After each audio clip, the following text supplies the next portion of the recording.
Hey everybody, welcome to Let's Fix Work. I'm Lori Rudiman. On today's show, I'm speaking with Don MacPherson. He's an entrepreneur who built a company called Modern Survey, sold it to an even bigger company, and then exited with some money in his pocket. It's the American dream, but Don isn't resting on his laurels. He's launching a new company called 12 Geniuses that's focused on fixing the future of work for everybody. Don's on the show today because he's my friend and I absolutely love him, but he's also here to talk about his journey as a successful tech founder. And here's a spoiler alert. He wasn't born of wealth, nobody handed him a check early in life, and he's ruthlessly pragmatic about his finances. I'm really excited to share this discussion with you because Don and I are live at the kitchen table, literally, and we talk about finances, privilege, and how you can set yourself up financially and ultimately enjoy your work. So sit tight, everybody. We'll be right back with more Let's Fix Work and Don MacPherson. Work is broken. So is the way you think about it. Host Lori Rudiman is breaking things down so you can put them back together and make work something you can enjoy. Let's fix work together. With the Let's Fix Work podcast, here's Lori. Hey everybody, it's Lori Rudiman, and I'm here today with my good friend Don MacPherson. Don, how you doing? I'm doing great. How are you, Lori? I'm great. Why don't you tell everybody where we're recording from today? We are high above the Mississippi River in downtown Minneapolis in my condo. I love it. It's our first live show with an audience of none. All the kids are out of the house. And I'm here today to visit you and your new family. You have a new one in your life. We do. Greta Page is going to be 1 month on the 15th. Congratulations. That's Thank so you. exciting. Yeah. Well, you know, we met in the world of technology and we've had a friendship now going on a decade. And I wonder if you can think back to when we met. What were you doing and how were you fixing work then? At that time, I was a co-founder of a company called Modern Survey, and we had a suite of products that helped measure the employee life cycle to help organizations understand if their employees were being onboarded effectively, if their employees were engaged, why people were leaving the organization, how people were performing, and how effective the leaders of the organization were. So people liked that tech, right? I mean, it was very successful. You had a good run. Who were some of your customers that you're most proud of? The ones that come to mind, we worked with T-Mobile and we did some very innovative things for them. So this was before the era of pulse surveying, which has become quite popular. And now. what is pulse surveying? Pulse surveying is, instead of doing an annual employee survey, you might do something quarterly or monthly. And for T-Mobile, we did a survey every 2 weeks. Wow, that sounds like a pain in the butt for everybody. How did you make it not a pain? We only did a sample of their employees, and we did the administration based on their birth date. Oh. And so we were going out to 1/26th of the organization every 2 weeks. Yeah. And what the CEO wanted to know is it's a volatile business, lots of rumors about acquisitions. Yeah, and a lot of turnover, right? And lots of turnover. Yeah. And so he really wanted to see if the organization was susceptible to external factors. And he wanted to make sure that he was communicating with employees if there was something going on that was disrupting how people felt about the organization. So I was really proud of that. And then I did a lot of work in healthcare, which was really exciting because I don't think there's an industry that's more important to have an engaged workforce than healthcare. Yeah, so, or more important to America, by the way, as our population ages and we need more and more people to work in healthcare. How do you recruit and retain great people? So you were helping with that? Helping with that, absolutely, and especially making sure that their employees are engaged. And so you can imagine some of the challenges with that. A nurse's manager might have 40 or 50 people reporting to him or her, and they just don't have an opportunity to interact face-to-face frequently. And so this is a really important tool and an important diagnostic to help understand what the health of the organization is. Yeah, that's real work in America. So you were helping to fix real work. I love that. Absolutely. So, all right, so you had this company called Modern Survey, and then what happened? About 2 years ago, my partners and I decided it was time to exit, and so we wanted to do some other things with our lives, and we did. And we sold to a Fortune 500 company, and I worked there for a little over 2 years. I had a great time. No regrets about the acquisition. I think sometimes there are founders out there who have regrets about the choice they made to sell the organization. No regrets. It's in really good hands. They've done great things with the technology and helping serve their clients. And I had a great 2-year run running global talent marketing for them. So that was exciting. I learned a lot of things, traveled to about 20 countries during that time. So, yeah. Well, I think about your journey to the point where you exited a company, which is every founder's dream, right? To sell your company and to be successful. And I think that we have an image in our mind that the people who do that are tech bros in Silicon Valley. And here we are in Minneapolis, and you're certainly not a millennial tech bro, not at all. So can you tell me, have you always been an entrepreneur, or what's your career journey been like up until this point? I would say that I'm not a natural entrepreneur. I would say I'm more of a risk taker and somebody who really values autonomy. Yeah. And I think, to me, it's one of my top 5 values: freedom or autonomy, however you want to categorize it. I'm in the process of starting my 5th business, though. So while I may not be a natural entrepreneur, it's where I've settled. And so you asked about my career arc. I started out in financial services doing customer service 25 years ago. And I realized that was not where I wanted to be. And so I sold everything and decided to move to Germany. So I bought a one-way ticket in the mid-90s to move to Germany, put $2,000 in my pocket. And that's really where this foundation of taking risks and really believing in myself started. And wait. You just bought a one-way ticket to Germany, right? You had no internet at the time, right? You didn't do a lot of research. What made you want to go to Germany? I wanted to learn German. All right. Okay.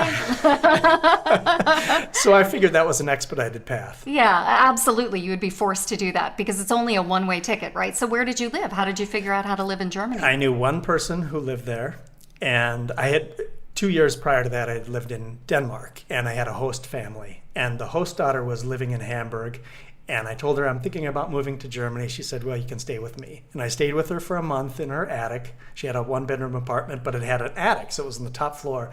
And the attic was about 4 feet high. Oh, and I'd scurry up at night and read my books. Tell everybody how tall you are. I'm about 6'3". So it was super claustrophobic, I'm sure. Yeah, it was. And motivating to get out on your own. It was cozy. Yeah, all right. And after that month, I did some networking. So that's one of my strengths, is to be able to network and communicate and connect with people. And I contacted this guy who played basketball over there, and he ended up getting me a tryout with a team over there. I had played college basketball and high school basketball, and I tried out with this team, and they said, we need you on our team. And, wow. And a couple days later, I went back up to Hamburg and moved all my things down to a small town called Soest, about 50,000 people. It has a 1,000-year-old history, and it's really, really cool town. I've been back a couple times in the last year. So your career arc is that you were a risk taker. You went over to Germany, and so that was really one of the first or early moments in your life where you took a risk. How did you end up getting to Modern Survey then? Because there's a bit of a gap in your resume. What did that look like? Yes.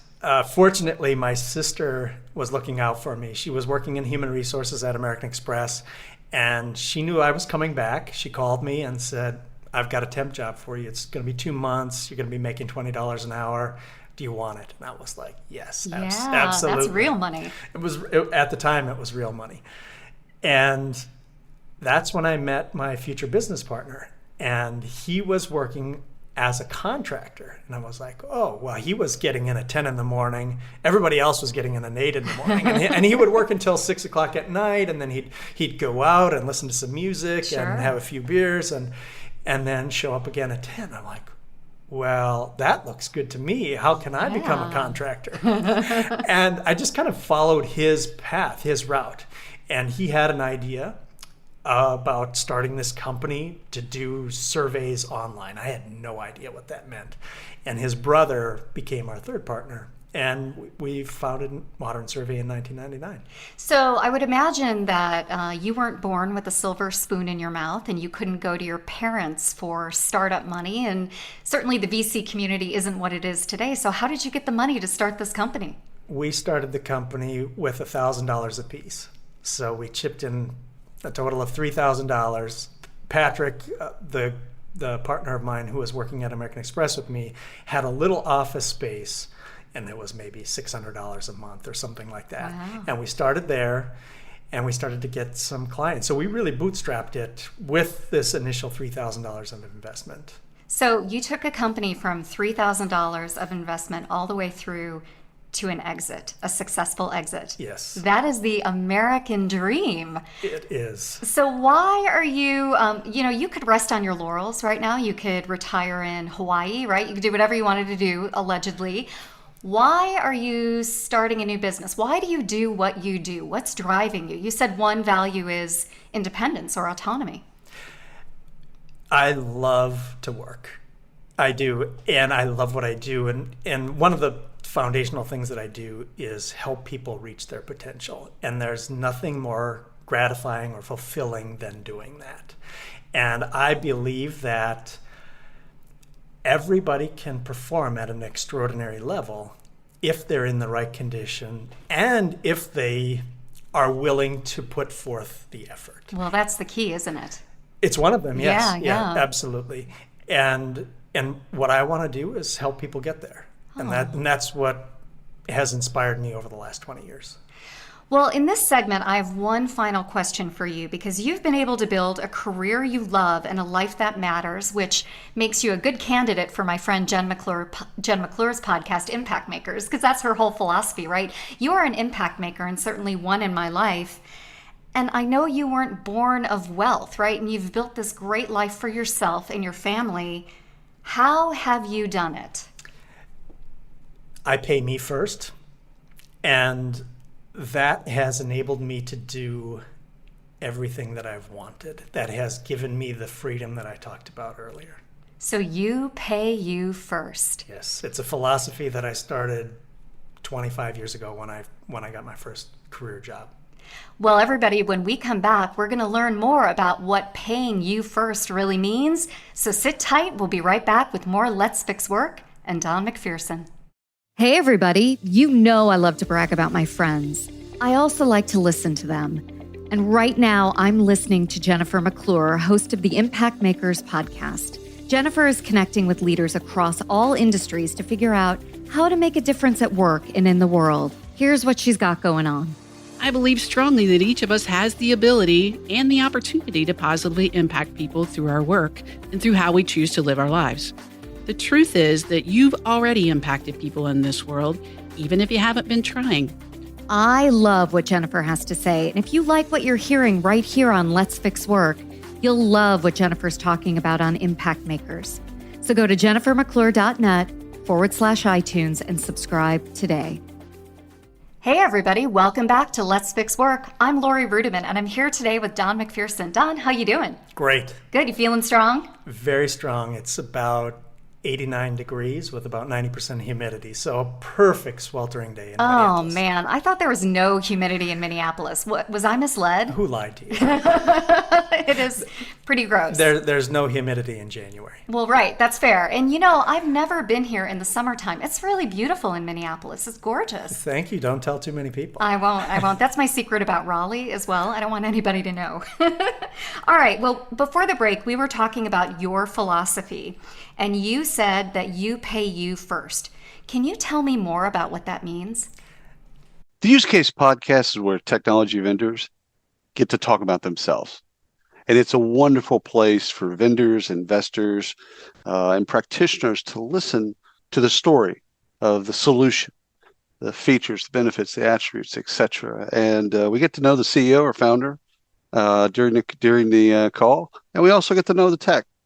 So subscribe to the Use Case podcast. When I was in high school, I saw an advertisement for a financial services company. And basically, I think it was like JP Morgan or, one of these big insurance companies. And basically what it said is if you save $300 a month from the time you're 22 until you're 30, it would be like saving $300 a month from the time you're 30 until you retire at 65. So basically saying, get started early. Yeah, and wait, you saw that when you were in high school? In high school. And on a commercial? It made an impression on me. Wow, JP Morgan's doing their work. I think it might have been the Hartford or something. Oh, yeah. We don't want to give JP Morgan too much credit. Sure, of course. But it made an impression on me, and I thought, well, that's interesting if you get started early. And as I was leaving college, I got an offer to work for American Express, and they were going to pay me $17,000 a year. And that was, at that time, more money than I could spend. So I thought, okay, I'm going to get started right out of the gate saving $300 a month. That was going to be your benchmark. My benchmark. Yeah. And it actually works out to about 20% of my salary. And I did the math, and if I consistently did that, about 18 months to 24 months in, I would have about a year's runway. And I thought, well, this is going to enable me to quit my job whenever I want and do whatever I want or pursue whatever I want for a year or 9 months. And I did that. And I was very disciplined about it. And that enabled me to sell everything and buy a one-way ticket and move to Germany. So this is how I funded it. And I actually got paid a little bit to play basketball over there. So, I wasn't spending all of the money that I had saved up. And I got a job working in a warehouse over there. So it actually came back with more money than I left with. But it enabled me to have this freedom to experiment and to go on this adventure. Yeah, wait, you don't come from a family of savers, though, do you? Do you have this value in your, because I certainly don't. My family had $5 in their pocket, and they spent it right away. That's how I was raised. Similar, and my older sister, who got me the job at American Express, somehow we became very astute with our money. Yeah. And so it was not ingrained in us. It wasn't. But I think and my parents are fantastic people. They're my heroes. So I don't mean to disparage them in any way. Absolutely, yeah. But they didn't really teach us the financial competence. We kind of learned by what we didn't want. And my parents struggled when we were younger, and it was very difficult on us. And I decided that that's not how I want to live. And that's why I became a saver, and why, to me, money is freedom, and it gives me opportunity. And that's why I've developed this discipline. So tell me a little bit about your background, because I think a lot of people who hear someone talk about savings often assume that they come from a privileged background or come from some sort of position where it's nice to be you, but I can't possibly save. So what was your upbringing like? You didn't grow up in Minneapolis, and you certainly weren't born and raised in the high-rise that we're in right now. That's right. I grew up in northern Minnesota in a mining community, and my stepdad worked in a mine.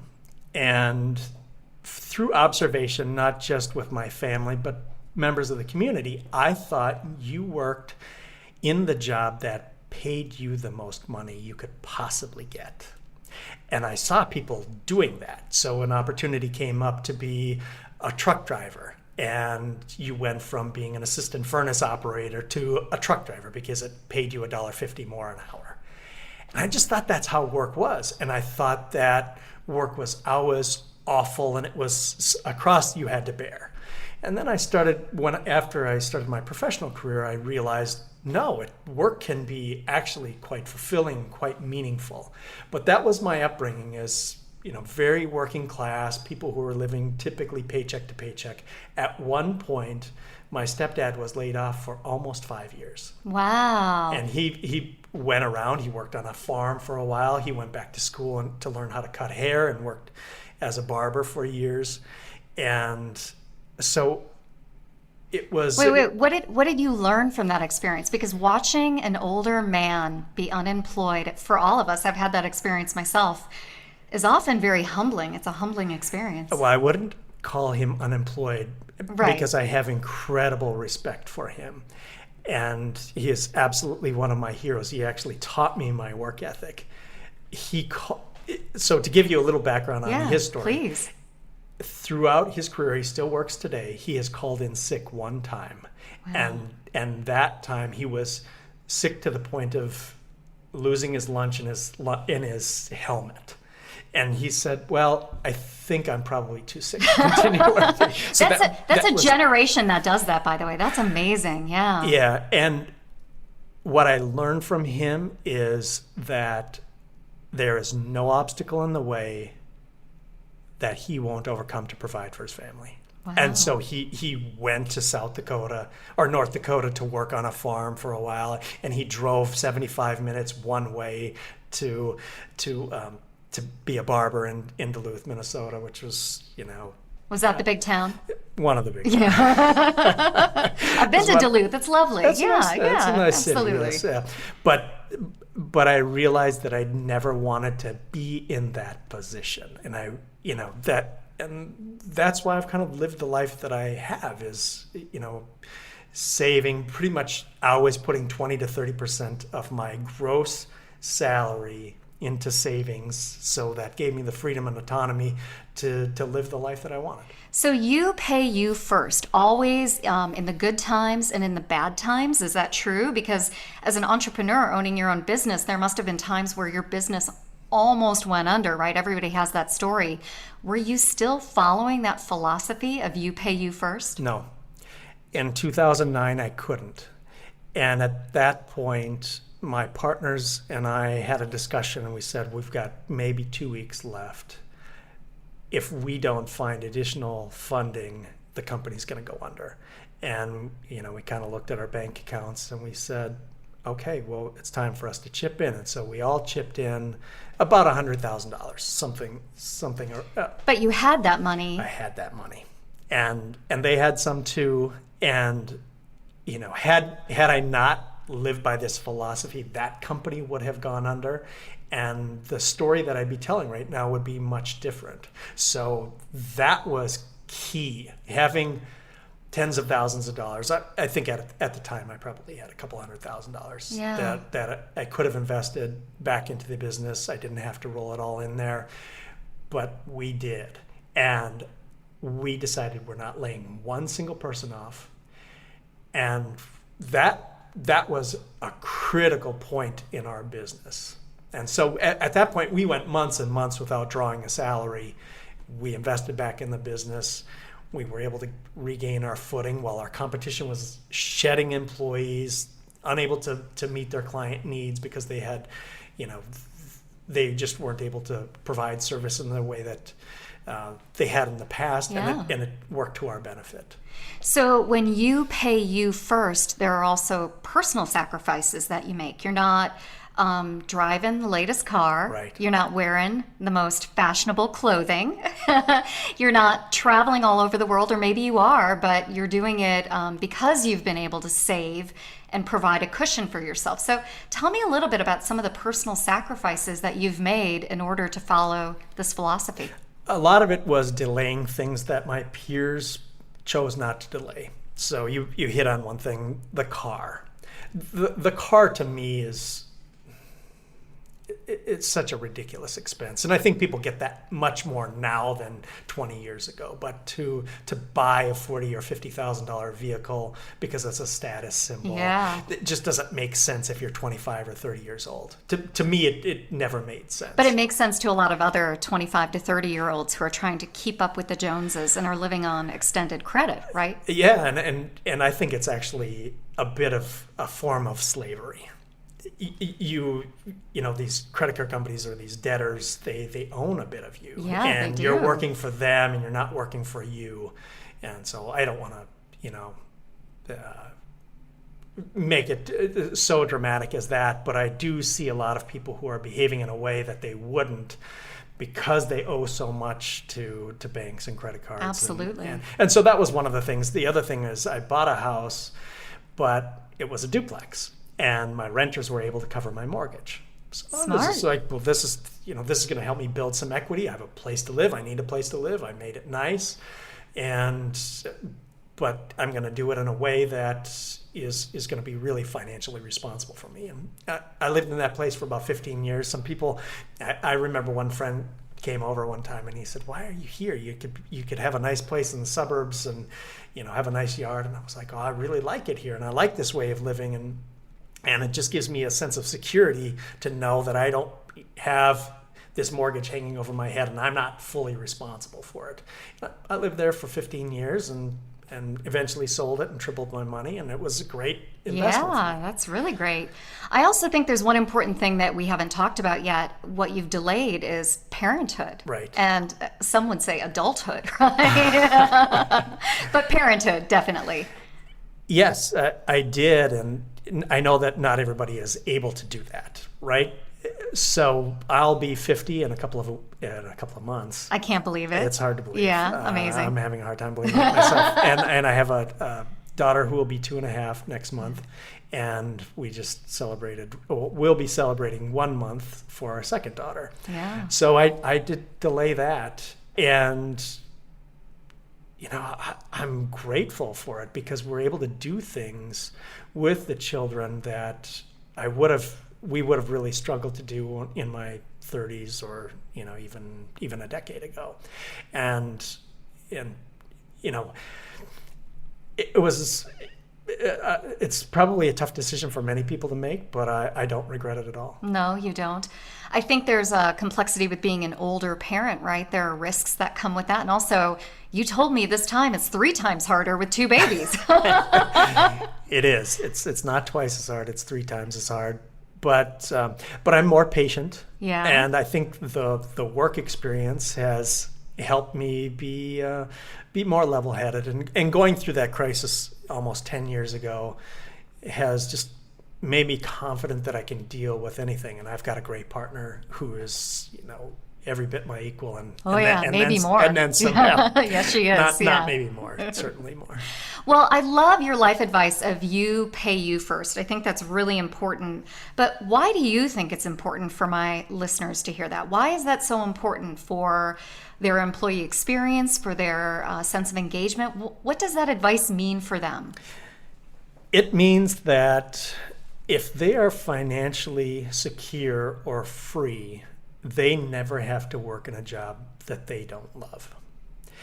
And that's powerful. And, I just have reached the point where I realize that I never want to be miserable at work. I want to always love what I do. And that's been the case for years and years. But there have been times where I've struggled and realized, this is really not what I should be doing. And I know that I can make that change. And I believe that we can do our best work if we provide ourselves with that security and that freedom to move on to the right place. Is it ever too late for people? Can they start now? I know so many people who are middle-aged, like my age, have credit card debt, are working in jobs that they hate, have to put their kids through college, have all of these financial obligations, and feel as if they have to work in that job and they don't have a lot of options. So do you have any advice for people to get started paying themselves first when they have all of these other people to pay? Pace of change in the world of business is fast, and that drives incredible complexity for the world of human resources.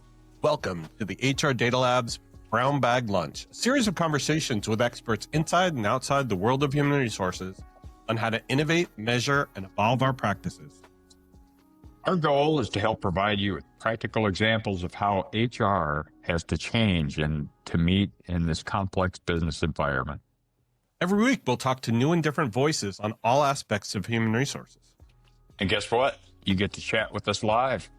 Live? Live. So they can answer questions or they can ask us questions? They can ask, they can answer, whatever they want. They get to talk with us live. That's awesome. Sometimes we geek out on the data and technology that underlie the processes that drive the world of HR. But the conversations are always insightful and fun. So please enjoy the HR Data Lab's Brown Bag Lunch. What happens when employees behave badly? Boy, we could do an entire TV show maybe a Netflix special on that. Well, Ryan and I sat down and recorded episodes for FAMA, and we asked practitioners, give us your most outrageous story. The sales leader that brings cocaine to work, whatever. Just bring us the outrageous, and it is funny. So if you need a laugh, which we all do from time to time, search for Workplace Misconduct wherever you get your podcast, and you'll find it. And trust me, you will laugh and cry, but you'll definitely laugh. All right. Thank you. I do have some advice, and it would start with seeing a really good financial advisor and starting to understand how they might consolidate their debt, what options are out there.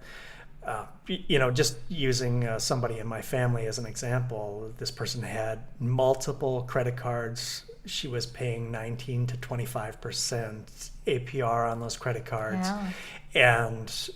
And she had no idea where to turn. And we had a conversation about it, and we figured out a way in which she could consolidate all that debt, really reduce what she was paying out on a monthly basis, and she reduced the interest to 8%. Wow. So it enabled her to relieve this incredible burden. That's all she thought about. All she thought about was, how am I going to pay next month's credit card? And so talking to a professional and getting some good advice around how to consolidate debt, and then really looking at what your budget is. Or maybe getting a budget, right? Yeah, yes. Yeah, absolutely. Absolutely. And, I'm an advocate for really making personal finances a part of a curriculum early on. In high school, even middle school, I think it's something that we have not done very effectively in this country. No, not at all. I think about how many people are financially illiterate and don't understand just the basics of how to manage a checking account, or how to manage what's coming in and what's going out, or really the difference between 14% interest and 25% interest or whatever on these different credit cards. Do you worry about the future workforce knowing that so many people who are coming up through school are financially illiterate? What's that going to do to workers in the future? Because they're going to be stressed. It's going to impact their well-being. Well, I don't know. That's my opinion. What do you think? I know this. Absolutely. We created something called a term for people who are stuck in their jobs, people who are disengaged but have no plan to move on. And they're called prisoners in the workplace. So we created this at Modern Survey, and the company that bought us has continued it. And I believe that there's a large percentage of prisoners, so it's about 1 in 12 employees who are prisoners in the workplace. Of those 1 in 12, I believe a big percentage of them are financially stuck. In fact, we know this, we saw this in the research, that they felt if they moved to another job, they would get paid less. They were not qualified to get a job at another company that would pay them as much or more.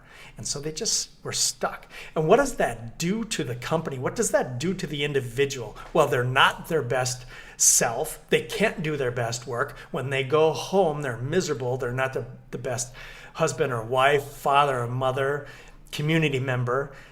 It's awful. It's awful for them. And they just have no other opportunities or no other recourse. So this is a big problem in our country. So what can companies do? And is it really the company's responsibility to make sure that employees manage their money well? I think one of the things companies could do is probably pay people more. Wages have been stagnant for many years, but if you have some ingrained behaviors, no matter how much you pay somebody, they may still have these problems. So did you offer any solutions or see any good solutions in your research?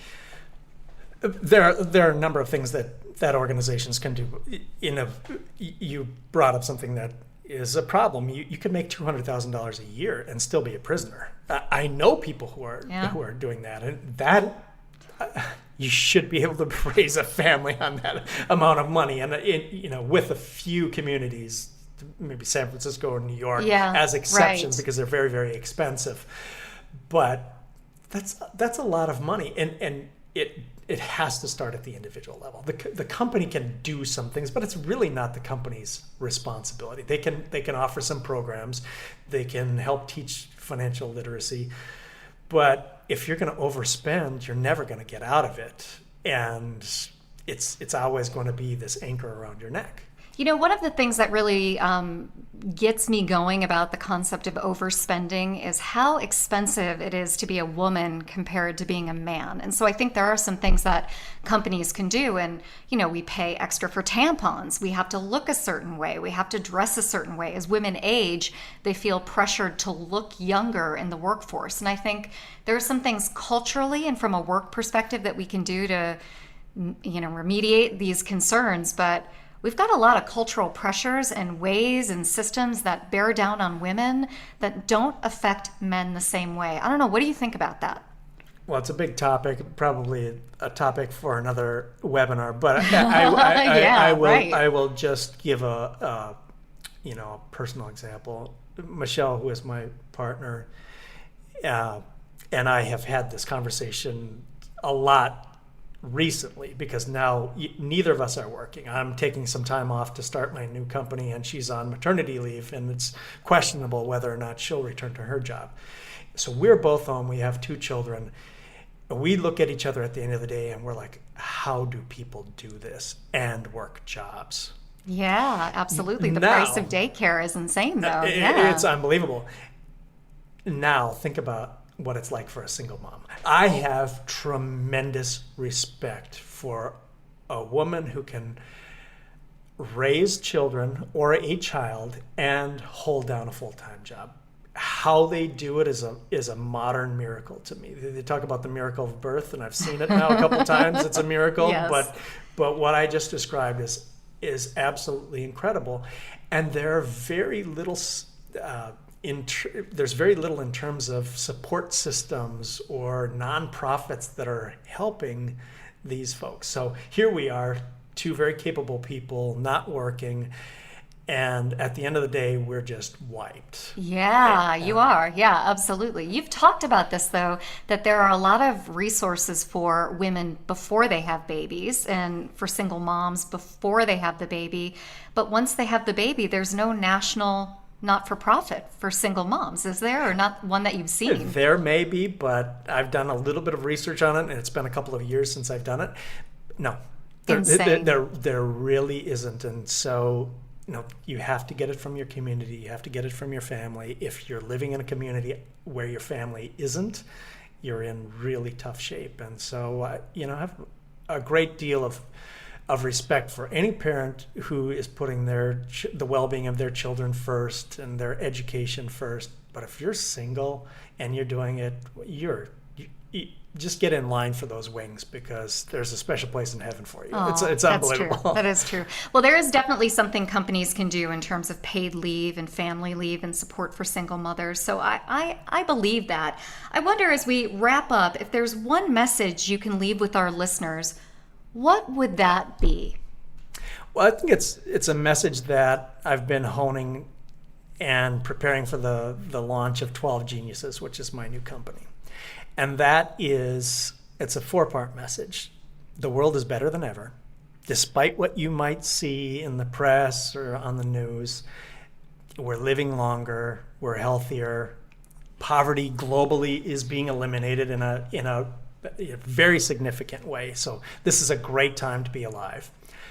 The second thing is that if you're an employee, you're able to add value at a greater level than ever before in human history. It's phenomenal. And so make sure that you continue to learn and build the skills that are going to keep you relevant in the future. The third thing is that the world is changing quickly. And we are going to see a wave of technologies that will make mobile and social media look like nursery school. I'm talking about artificial intelligence and robotics, 3D printing, wearables, the Internet of Things. All of these things are going to change the way we live and work. And then the fourth thing is most people are not ready for it. Most people are not preparing themselves either through learning or being agile within their industry or within their area of expertise to harness these changes. And so this is what I'm looking to do with 12 Geniuses, is help individuals, teams, and organizations prepare for the changes that are about to come in the next decade. Really interesting stuff. And I think one of the things that's so apparent to me now is that as we shift and the economy shifts and the world of work shifts, you give yourself an advantage by paying yourself first. Absolutely. It's one of the greatest ways to give yourself the freedom and autonomy to do what you want and do what you love and succeed. And maybe to prepare for the apocalypse. I don't know. That's my cynical point of view. Do not be cynical, because as I said, the world is better than ever. And these technologies, this new way of living and working will continue to make it better. I truly believe that. Well, I hope so. Now, Don, tell everybody where they can find you and learn about 12 Geniuses a little bit more. The best place is to find me on LinkedIn. It's Don MacPherson, MacPherson, and I'm in Minneapolis. And you can look us up at 12geniuses.com. That's 12geniuses.com. And tell us a little bit about what 12 Geniuses encompasses very quickly. Well, I'm going to do professional speaking. So I'll go out to associations and organizations to work with their leadership teams and help educate them on what the world is like. Why it's truly better than ever, and how these technologies are going to change the way we live and work. And we'll have consulting. So we'll do workshops to help organizations prepare for these changes. And I'm going to do a podcast called 12 Geniuses. And I'm going to be the 13th genius on that show, right? Season 2, guest number 1. That's exactly right. Perfect. Well, thanks again for joining us today, Don. It was really a pleasure. My pleasure. All right, everybody. We'll be right back after the break. Hey, are you ready to podcast like a pro? Then you need a secret weapon, someone who can make it easy, where all you have to do is show up and be the host. At One Stone Creative, that's what we do. Everything. Yeah, everything. Imagine, every time you sit down to record, you know what your topic is. You want a script? We can do that too. Then you record it, drop it in a folder, and that's it. Our team will take it from there. Production, show notes, uploads, blog posts, social media assets, swipe copy, like I said. Everything. Book a call with a podcast strategist today. Just go to onestonecreative.net/podcast. That's onestonecreative.net/podcast. And we'll take it from there. Hey, everybody. Welcome back. Hope you enjoyed my conversation with Don MacPherson. You can learn more about Don and his new company in the show notes. Let's Fix Work is a production of One Stone Creative. Audra Cassina, Megan Doherty, and Gerson Leflèche make the show great. Hear me anytime, any place, anywhere if you subscribe on your favorite podcast player. And connect with me at L. Rudiman or Let's Fix Work if you have feedback for the show. That's all for today. I hope you enjoyed it. We'll see you next time on Let's Fix Work. Thank you for listening to this episode of Let's Fix Work. Wouldn't you love to get your hands on Lori's no-holds-barred, honest HR handbook for employees and pros alike? Download it for free at lorirudiman.com/DIYHR.